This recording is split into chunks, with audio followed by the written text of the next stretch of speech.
kasunod nga nung series na yon comes a movie from Zac Efron, and natutuwa ako kasi it's from Zac Efron because it's really hot and very charming.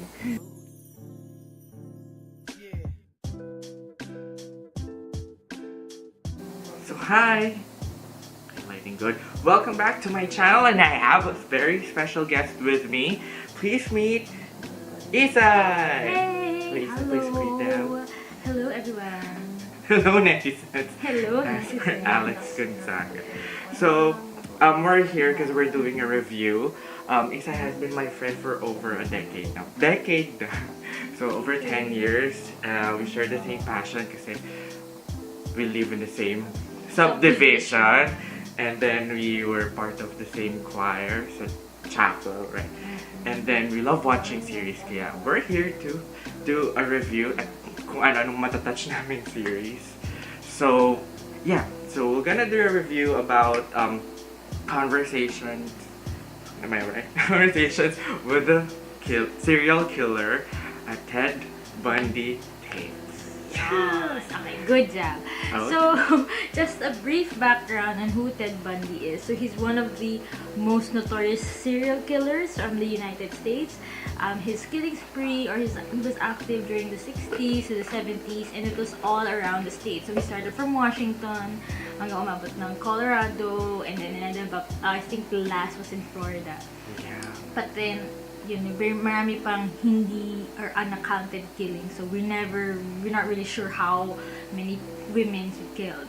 So yeah, so his victimology was he liked to kill brunettes, so young women with brown hair, and usually through strangulation. And there's also a sexual component, beating, so violent deaths. And the reason why he's notorious, aside from the body count, is also because he's very charming and very handsome, unlike your usual serial killers or villains you see in the movies, the scary face, and Which is true. He's very handsome, a la Joe from You. And Jay will talk more about him from the show As we go along. Yeah. But this series was premiered, or Netflix premiered it last January 24th, same day na he was, what do you call this?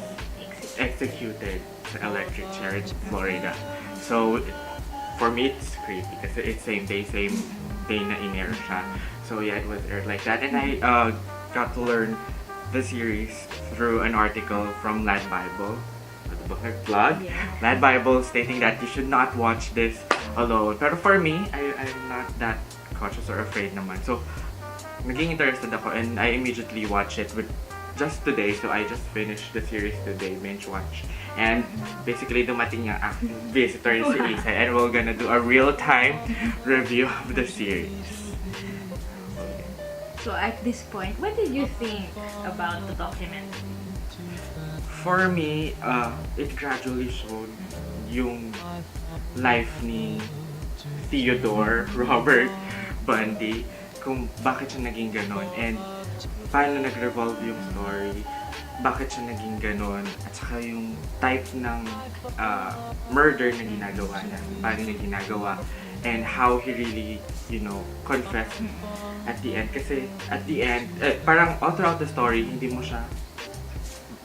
siya umaamin na he is really guilty with the charge. Parang sinasabi niya, he's not guilty with those charm. Kasi super charming niya if you will get to watch the series. Sobrang charming niya, sobrang gwapo siya. And he has these characteristics na he can be, yung, di ba, when we were discussing. Yeah, so when we were actually discussing, the reason why he actually escaped prison twice, or the custody of the authorities twice, and the second time was the longest because he could actually not really manipulate, but he could change his appearance. So actually nung nahuli siya, hindi nila alam na siya yun. Kasi he looked very different from his previous pictures. And back then, wala pang internet, so the people from Washington or from the upper state or from the other states didn't really know that much about him. So it was only like through evidence and through some investigation that they found out that it was him. And actually, if you look through the changes of his appearance throughout the documentary, you'd also see na, oh nga, parang Siya ba yun? Yeah. You'll ask yourself that question. And sobrang na-surprise ako kasi from the first, kasi it has only 4 episodes. So as you go along with the episodes, iba-iba yung naging itsura niya. And nung after nung last escape, iba talaga yung itsura niya na you would not recognize him as Ted Bundy. So yung story started nga na this journalist, which I forgot the name, sorry, interviewed him.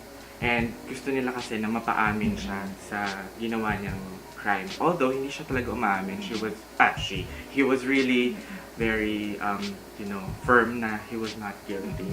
So nag-start siya ng ganun, tapos hindi kaya ng journalist na paaminin si Ted Bundy, which was good. So as the story progresses, parang naghanap sila ng technique na manarrate niya yung what happened to his life, like yung life story niya. So Ted was this, and bunyag nga doon, na-reveal doon na he was, I don't know if nakita niya na, he was illegitimate child. So iniisip nila, that's part kung bakit niya ginagawa yun. So any other thoughts about it? Siguro, I think one trigger as well is, I know that he was rejected early on when I think was courting someone. He was rejected by this girl who had that same features of his victim. So, brown hair rin, tas young, maputi, or lahat naman sila maputi, they're Americans. But, that Caucasian beauty na brown hair. So, I think that's how he started his profile. That's how he was able to kill all of these women who have that same profile because of that person who rejected him early on. Yeah. And it was actually very interesting because I think there's also another book called Stranger Beside Me. Also, this was written by someone who's actually who was working with Ted Bundy throughout when he was still working as a part of the suicide hotline. So imagine, like, a serial killer would take your suicide call saying na you want to kill yourself, pero serial killer pala yun. So, like, the odds of that. But, like, she was actually saying that you would never really expect that from him. Like, they were always saying that he was charming, right, in some interviews. So, I guess it's very surprising. I think that was the end of the documentary, right? That they were saying na, or it was his voice saying na, hindi mo, what if, like, your friend or someone you knew had those kinds of, like, deep secrets or dark secrets like that.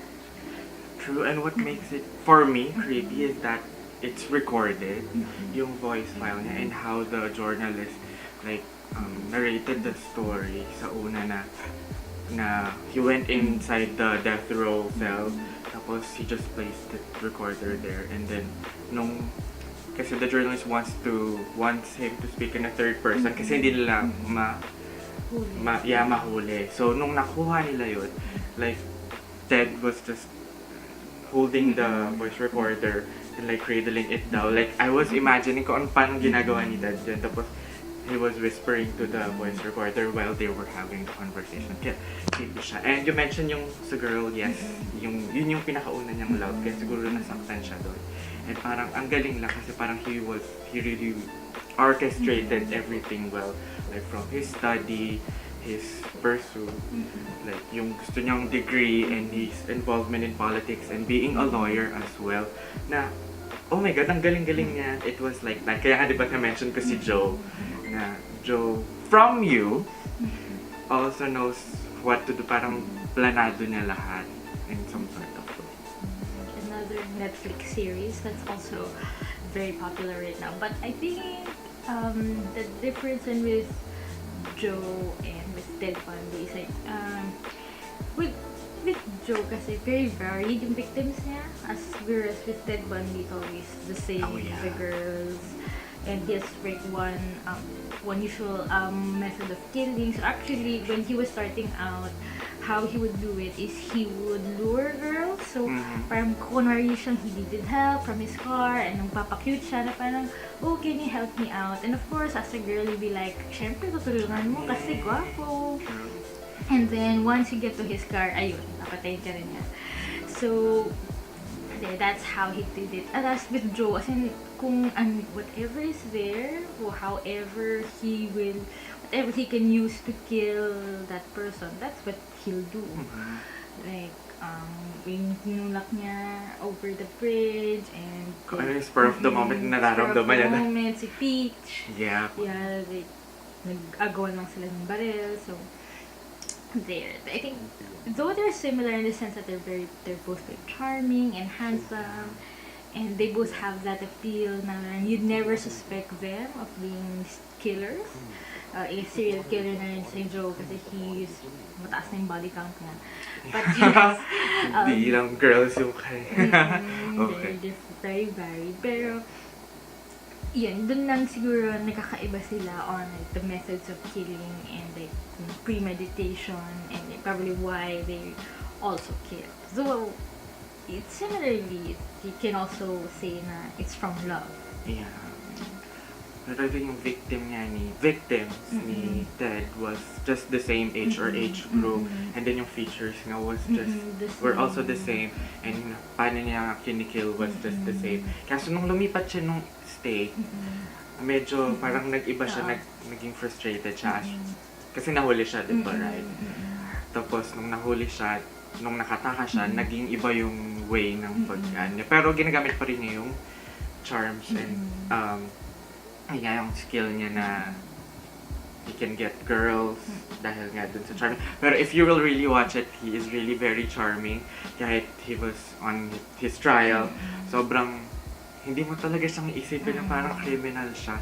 Kahit kung ako din, hindi ko siya kilala as a person, I would love to be his friend. Like, oh my God! Yes, sure, that's actually like one of the comments, or that was the comments of those people who actually knew him, who are actually his friends, like they never suspected it. And the thing with the way that he actually changed a bit, na parang biglang kung sino lang pinapatay niya, as actually another trait or something that happens with serial killers. At some point, they become either sloppy or they start, they can't control the urges anymore. So they just go and like take whatever opportunity they can get to kill because of some event. So they kind of spiral out of control. I think they also mentioned that in the documentary na they were saying, yung sheriff was saying that this was something na wala nang sense parang basta makakita ng tao, go, parang gano'n. So that actually happens to a lot of serial killers, especially at the end, pag malapit na silang mahuli. Yeah. Yes, kasi start to get sloppy. So, hindi ba parang desperate yun, being a psych? yes, it's sort of like desperation na rin Kasi, syempre, these people have like frayed psyches or not, syempre, hindi sila mentally stable.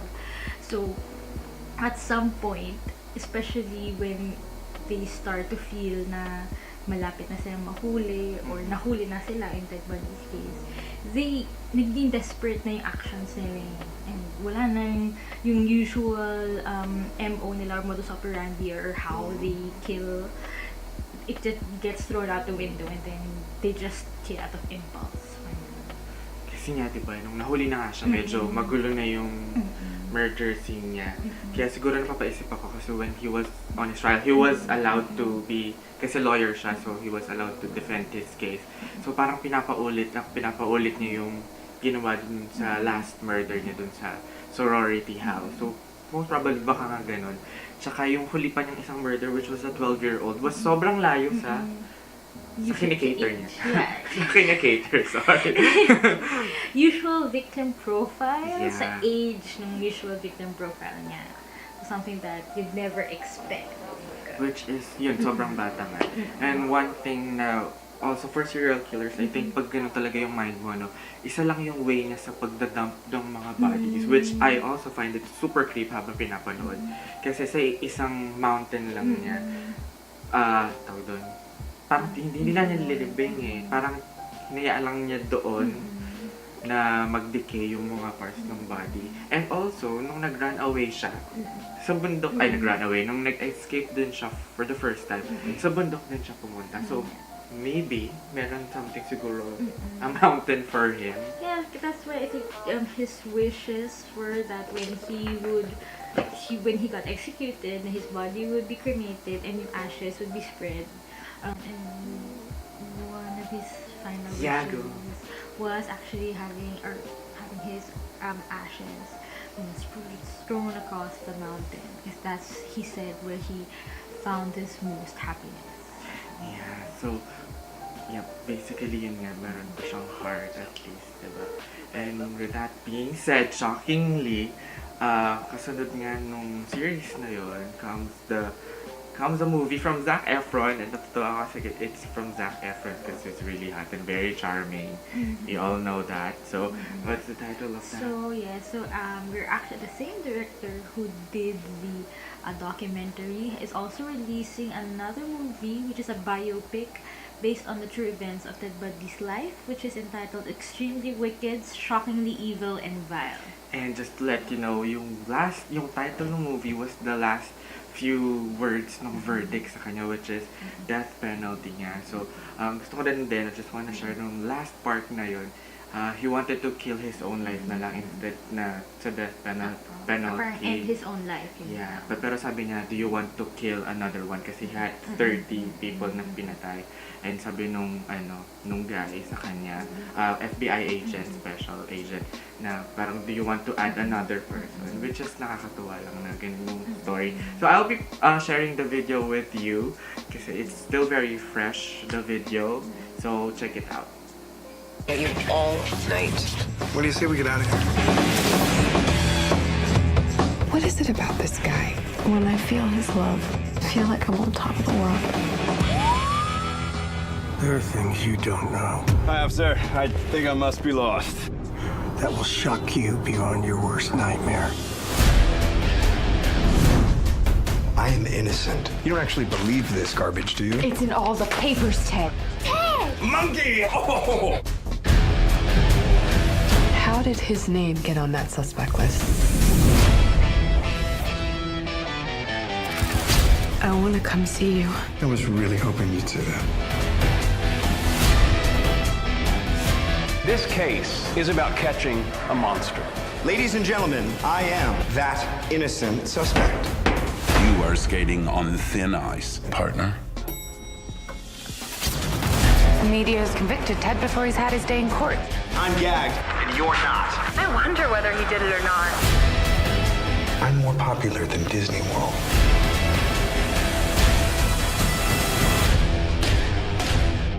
Did you do these things? Absolutely not. Let me get back to plotting my escape here. So yun, that was the video. It was so exciting because it's Zac Efron and Lily Collins. So I'm so excited to see the film if ever. And if ever, we will share it to you as well. So thank you so much, Isay. So you can, she has an Instagram account already. So you can add, follow I her. am just here to share my love Yeah, and knowledge of true crime. Lol.